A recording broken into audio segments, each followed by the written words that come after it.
Alright, what is going on YouTube? And I have a very different type of video today. This is a list video, and albeit a very subjective list. Let's get that out of the way first. I have seen shows that I completely objectively admit are better and more put together than some of the shows on this list, to some degree. And I can point out which ones those will be.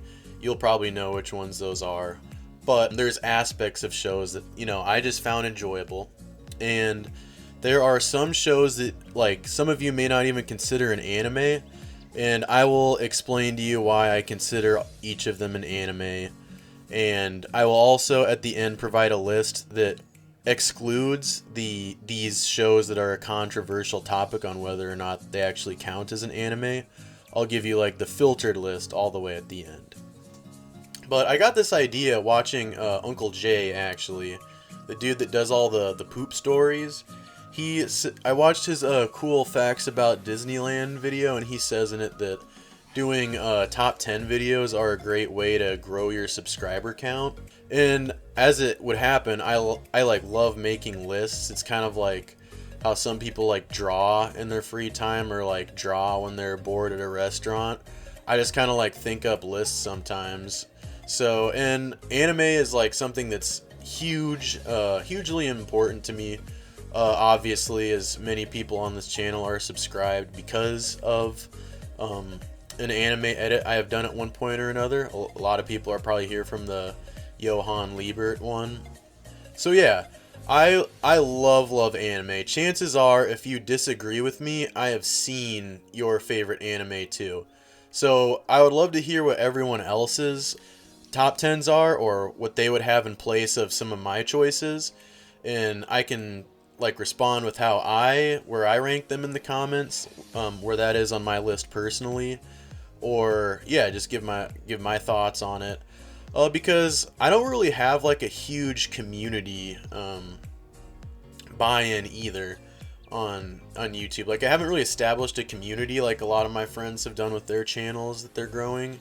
I just kind of upload. There's not really any personality behind my channel. It's just like edits or montages mostly. So this is just kind of like a me thing.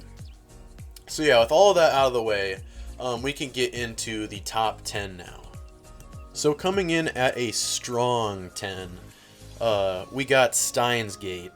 Steins Gate, I think, is just a masterpiece. It does some things very simply, like it has a very small cast, but it just uses that cast so well. I love the concept. I love the characters in the show. It's very wholesome, but at the same time very intricate. And it, like I said, it does some things very simply, and then does some things like over the top, like the emotional connection, the emotional range of the animated characters in the show. Like, you notice in anime many times, like, one thing that animes don't do is portray emotion the same way live action shows do. I think Steins Gate does a really good job of that. I also love shows where you have to kind of think about it, like kind of psychological ones that make you think like, dang, this isn't like anything I've ever seen before. How did they come up with this? Like, kind of like Death Note or Attack on Titan would be two good examples. Even though you could argue Attack on Titan could have been inspired by a few different. But yeah, Steins Gate, it's a incredible show. Highly recommend. I love the time travel aspect. Just a brief overview, it's basically about a kind of a scientist who like fails a lot at the things he's trying to do.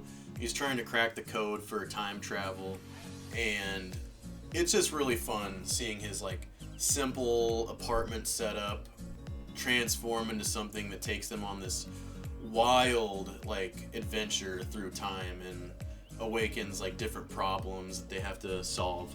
So yeah, Steins Gate number 10. Coming in at number 9, we have Hunter x Hunter. This is one that I watched a lot later in my life. Like, I'd seen some of the Hunter exam when I was younger, but it wasn't till quarantine when I took the time to watch it all the way through. And it is amazing. All the different seasons, I think they do it best, like, you know what, you'll notice in anime a lot of shows will completely change up the show or the style of the show or the feel of the show when they go from arc to arc. Some shows, like, from different arcs, they're not enjoyable. In Hunter x Hunter, every arc is very, very different from the last. It is a different feel, but it's in a good way, and I love that. The Hunter exam was one of the best, exam arcs. There's, like, in Shonen, you see, like, an exam or a test or trial arc many times, and I think Hunter x Hunter definitely did that the best out of all the animes I've ever seen. Absolutely love that. Hisoka, Illumi when he was, had the pins in his head when he was in disguise. It was great. It was wonderful. And then they go from that to the tournament arc where they're in the tower and they explain Nen, and they do a very good job at explaining a very complicated power system through that arc. And then the York New the York New City auction arc is one of my favorite arcs in anime. The Phantom Troop is such a cool villain group. Chrollo is such a badass. I love the group so much. I would probably have it ranked a little bit higher on my list if, there was more out of it, obviously, because there were, like, problems with the writer's health and whatnot. And, that's terrible and stuff. And I also don't like Kurapika's power. It's like, if this is a hot take, and anyone's welcome to disagree with me, but I hate how Kurapika is just able to, if he fights, like, the Phantom Troop, he just magically becomes invincible. Like, not literally invincible, but, like, to a pretty realistic extent against them. He's, like, kind of invincible. I don't know. I think it's stupid, and I don't know. Not my type of writing on that particular part of the show. But anyway, Hunter x Hunter, number 9, incredible show. One of my favorite action shonen animes ever. And great main character, great villains, great fights, and one of the best power systems in anime in my opinion. Coming in at number 8, we have a classic that probably makes most people's list, but we got Cowboy Bebop. And Cowboy Bebop is it speaks for itself. It's a classic anime without spoiling anything. It has one of my favorite endings, not just in anime but in fiction period ever, like across live action shows and movies included, or even books and video games. Spike is, I think, one of my favorite main characters personally. Really cool villain. His name is literally Vicious. And Cowboy Bebop kind of takes you on a journey, like, with the crew, which sounds kind of corny to say, but it's kind of like One Piece, where, like, it starts off, like, some would find it slow, like, you're just like, okay, this is cool, I guess, these guys are just, doing their thing. But as time progresses, it's like you're attached to this crew and all the adventures you go on, and when you see a character go their separate ways, you're like, damn, that's kind of sad. So yeah, really good. I love the vibe of the show too. The soundtrack to it is really nice. A lot of the themes of the show are brilliant. It's a really short one to watch too. I think it's only like 25 or 26 episodes. Really quick. I think at episode 7 for me was when I really fell in love with the show. There's an episode where they leave like something in the fridge for too long and it mutates into a kind of bacteria monster that leaves the fridge and attacks them while they're on their spaceship. And there's just incredible dialogue in that episode, and it's one of my favorite episodes of anime ever. So yeah, Cowboy Bebop, number 8. And coming in at number 7, we have Dragon Ball Z. Now, I know Dragon Ball Z's writing isn't intricate, and nobody even will try to argue with the influence and how impactful Dragon Ball Z is. Those arguments, everybody knows that. They all speak for themselves. And that's not why I have Dragon Ball Z at number 7 on my list. It's because, as a dude, what is more cool than a show about these warriors who have no genetic cap on how strong they can get? and they're unemployed and they just train all day and just get strong as hell and just beat the shit out of each other. Like that's freaking cool. And like just by doing push-ups, you can shoot energy like out of your body, and like everybody has this energy if they master, they can learn how to fly, and by training and like honing your body, you can fly too. It's just the coolest thing ever. I watched Dragon Ball Z as like a youngin', and I've watched it as an adult, and it's still timeless. Dragon Ball Super, Dragon Ball GT, and even the original Dragon Ball, I don't like quite as much, and it doesn't engage me quite as much as Dragon Ball Z. Cell was an amazing villain. As a younger kid, I thought Cell was just like the pinnacle of villainy, like the Cell perfect form. These guys had to time travel, or they had to use the hyperbolic time chamber, speed up time. Trunks had to come back from the future. They had to train in a unit where like one day in the real world is a year in the chamber, so they could get super strong and cram in training, and they still couldn't beat Cell. I just thought like, oh my gosh, this is the ultimate villain ever. And Goku is honestly the ultimate main character. There's just no like flaws in his character moral wise, like, and he just has the best mentality ever. He's not afraid of any challenge. He's just got that dog in him. I absolutely love Dragon Ball Z, and I think Goku is like one of my favorite main characters ever. I'll probably say that a lot on this list because main characters make or break an anime for me, obviously. You'll notice a lot in anime, a lot of animes are kind of reskins of a former anime, and what separates animes from each other a lot are the main characters and above all the villains, and how the villains add the level of antagonism or whatever to the storyline. And I think Dragon Ball Z excels in both of those categories, even as it's, a much older show than all these newer ones and has a much simpler plot. I just think it's such a perfect show. Especially for like, just a young dude getting into training and stuff. So yeah, Dragon Ball Z7, I could see myself putting it higher, but I have reasons that, put the other shows on this list higher than Dragon Ball Z. So yeah, coming in at number 6, I have a show that I could put at the bottom of this list, or possibly at 2, 3, or 4, like maybe a little bit higher. But the ending, oh my gosh, I did not like the ending. After saying that, I'm sure everybody knows what anime I'm talking about. I'm talking about Death Note. Everybody knows Death Note probably has to make an appearance on someone like me's top 10 list. I think the show should have ended up to a certain point about 2/3 or halfway through the show, and everybody who's seen it knows what I'm talking about. Everybody who hasn't watched it yet, watch it, and when you get to this part, you'll know exactly what I'm talking about, and you might be compelled to even stop the show after this part upon hearing my opinion. I know a lot of people that still liked Death Note's ending, and I'm glad. I wish I could have liked the ending, but I just couldn't have.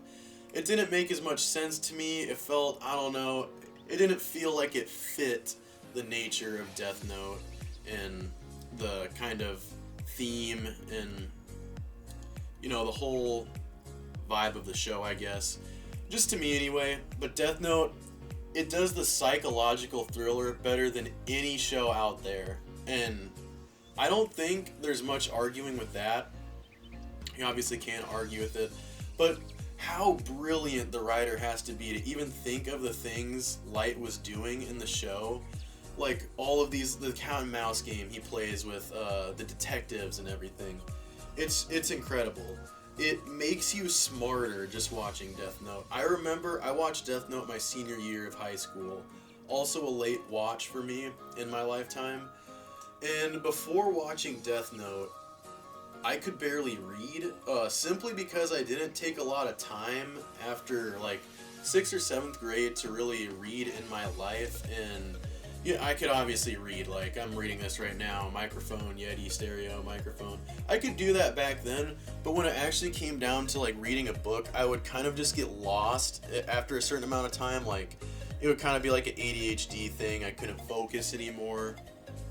So reading books was kind of out of the question for me. I could read directions and stuff, no problem, but you get the picture. I'm sure some people know where I'm coming from on this one. Other people are just like, you're a freaking idiot. But after watching Death Note, I could read no problem. Like, it makes you think so much that even someone like me, it made me better at reading. Which isn't even something that you'd think is applicable through Death Note's kind of smart that it is, or the type of smart the characters in Death Note are. But after watching Death Note, I could read no problem. And yeah, I wish I would have watched Death Note before I took the ACT, that's for sure. And Death Note is number 6. It's an incredible show. If anyone has a friend who is skeptical on anime, I highly, highly recommend them. I highly recommend you recommending, Death Note to them as their first anime. Because Death Note doesn't have a lot of the stereotypes that turn a lot of the casual viewers off to anime. And everybody knows what I'm talking about when I say that. Death Note is kind of like just a perfect, like, real show depicted through, like, the animation, you know. It's not like it doesn't feel cartoony even though it is animated, is what I was trying to say with that last point. I think it is definitely the best first anime you could recommend to somebody. Every friend I've had who is on the fence about anime, I've recommended them Death Note, and they have been an anime fan since. So yeah, Death Note number 6. Coming in at number 5, we have probably my most controversial take on this list. Actually, that's not true. We're about to get a whole lot more controversial. But coming in at number 5, we have the most overhated show of all time, and that is Bleach. Bleach, I don't know what people could possibly hate on Bleach for. It is not slower than Naruto or One Piece by any means, and I'm a huge fan of Naruto and One Piece.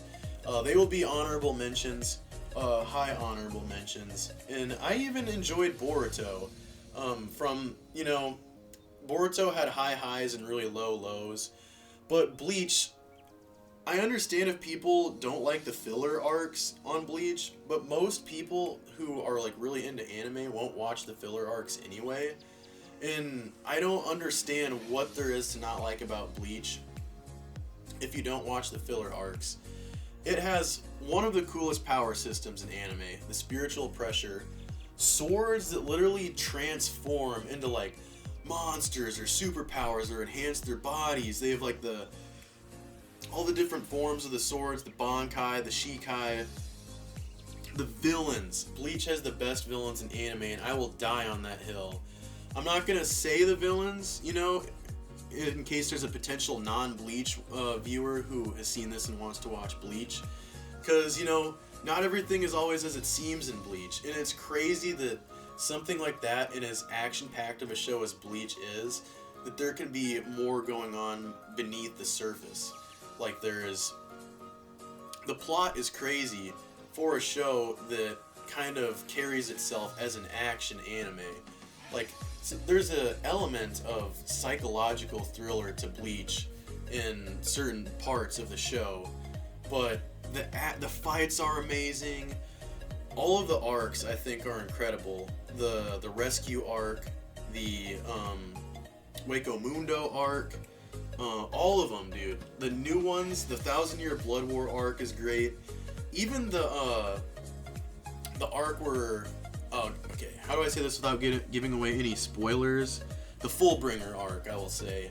The Fullbringer arc is very good, very well written characters, and the show, for the show to be as long as it is, and the writer to be coming up with all these new powers and ideas after the show has existed for such a long time.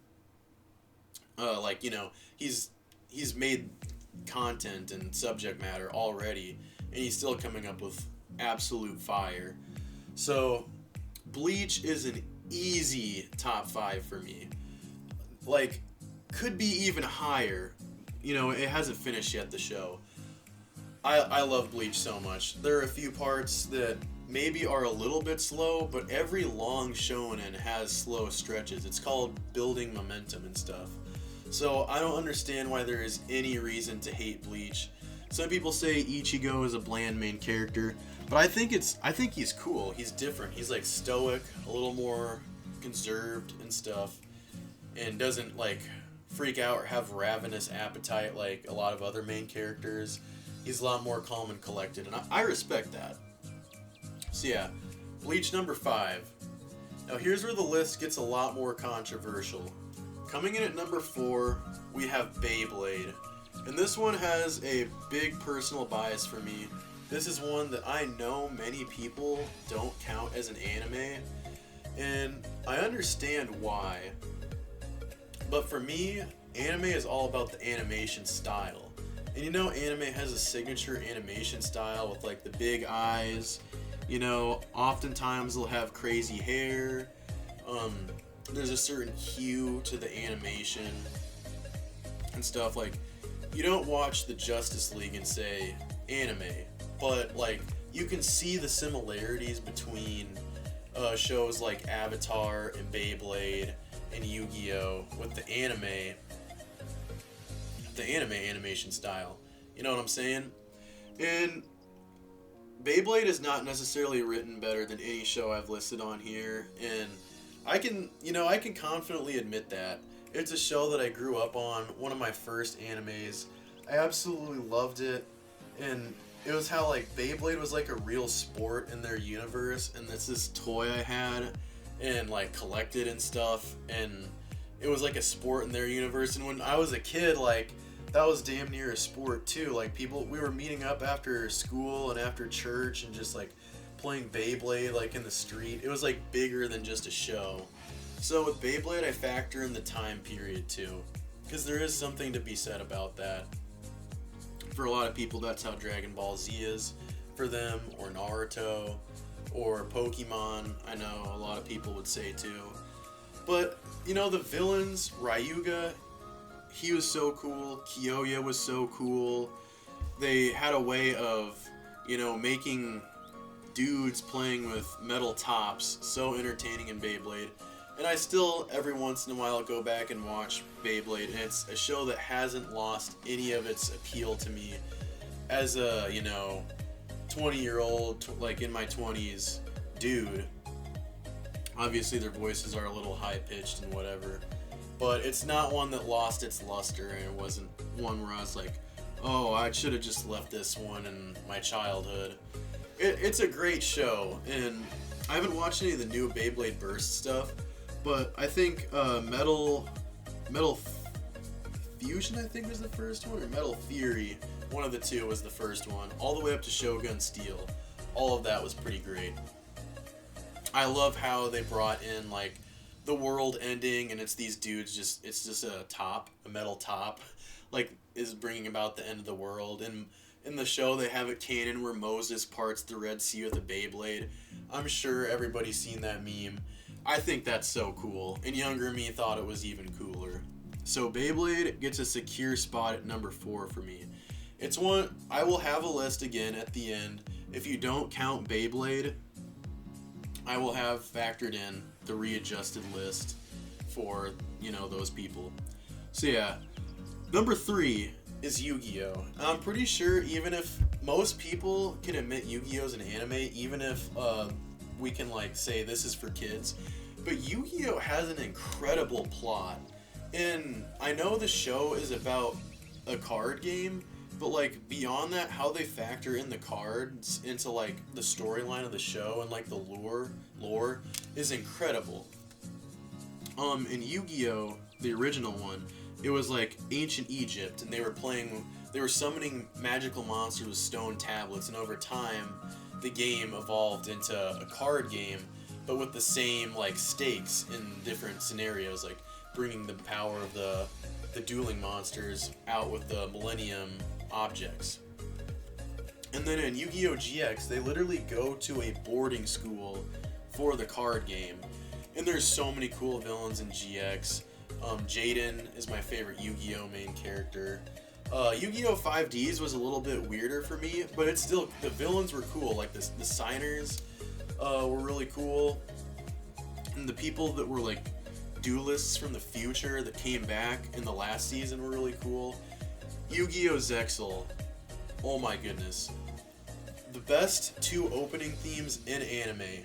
And if you haven't listened to them or watched the show, at least just listen to the opening themes for Yu-Gi-Oh! Zexal, because they're crazy, and the Baryons are so cool, the number cards are so cool.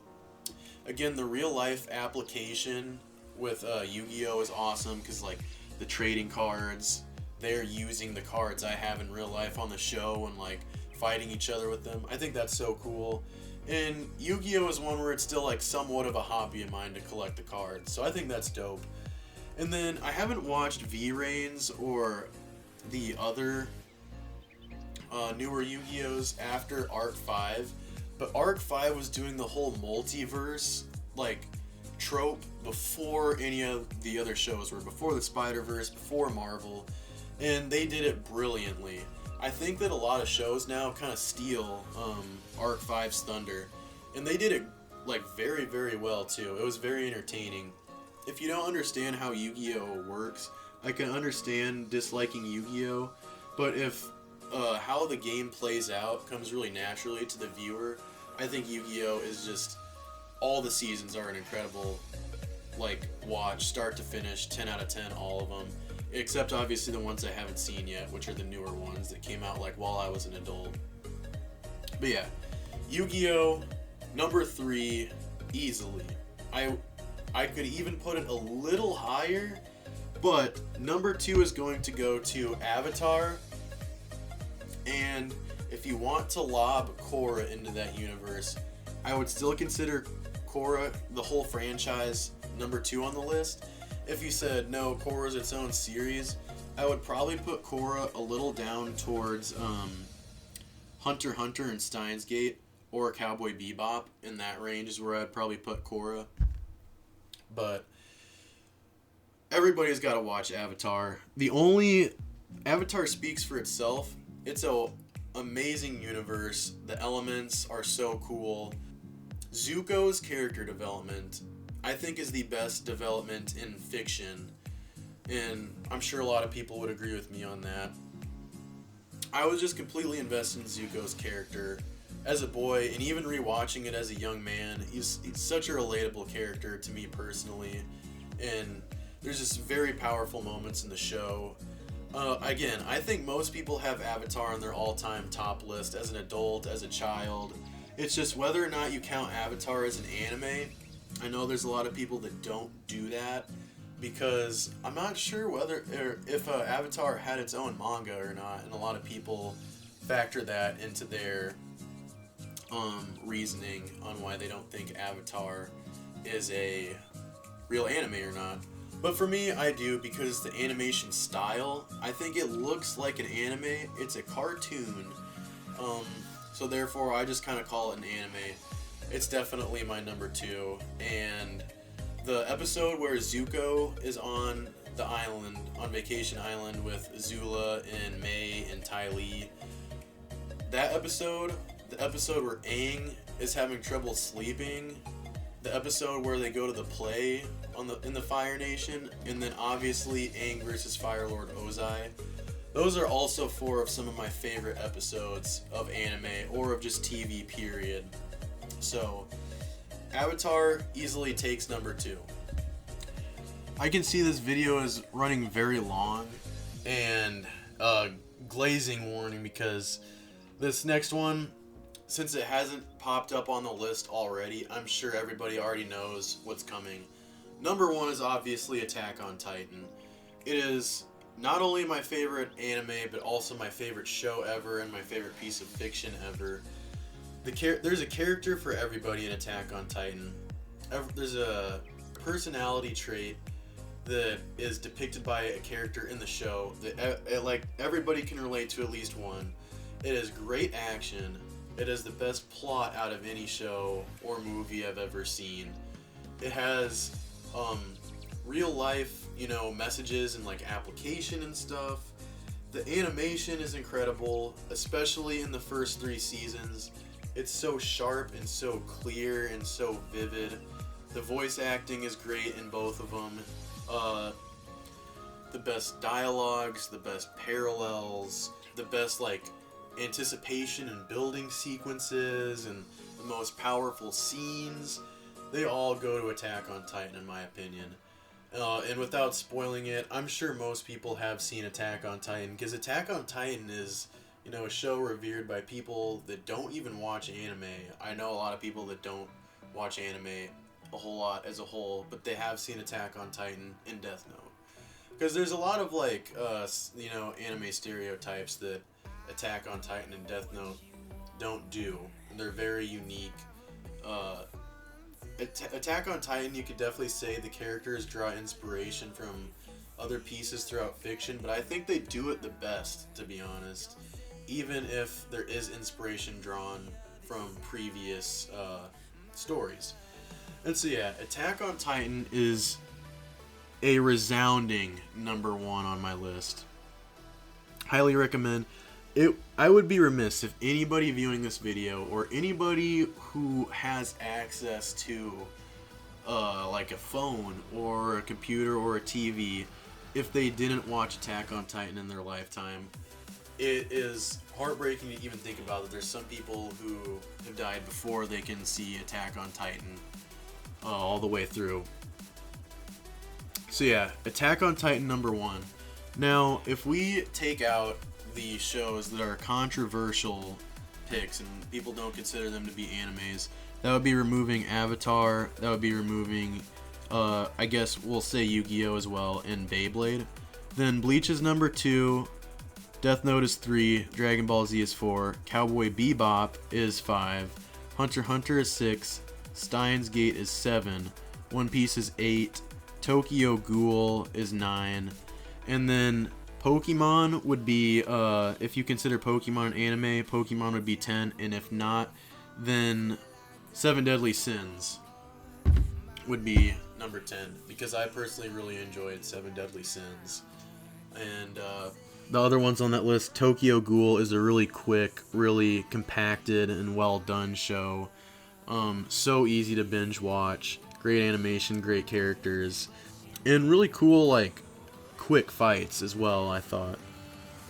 And then One Piece obviously, the world is so big, the storyline is so big, and even as there's episodes in the 1000s, they're still linking back to episodes that were like in the 100s, and there's so many different cool characters. I think Doflamingo is one of the best villains of all time. So yeah, One Piece would be in the top 10 if you didn't count those before as well. But yeah, I know this was a long video. I hope that you guys enjoyed, and hopefully this video does well. I might, you know, maybe I'll speed it up. I don't know. But yeah, thank you guys so much for watching. I hope you enjoy this video. Please subscribe, and I definitely plan on doing more top 10s in the future, and I hope they're not as long as this video. But yeah, love you guys, and have a good one.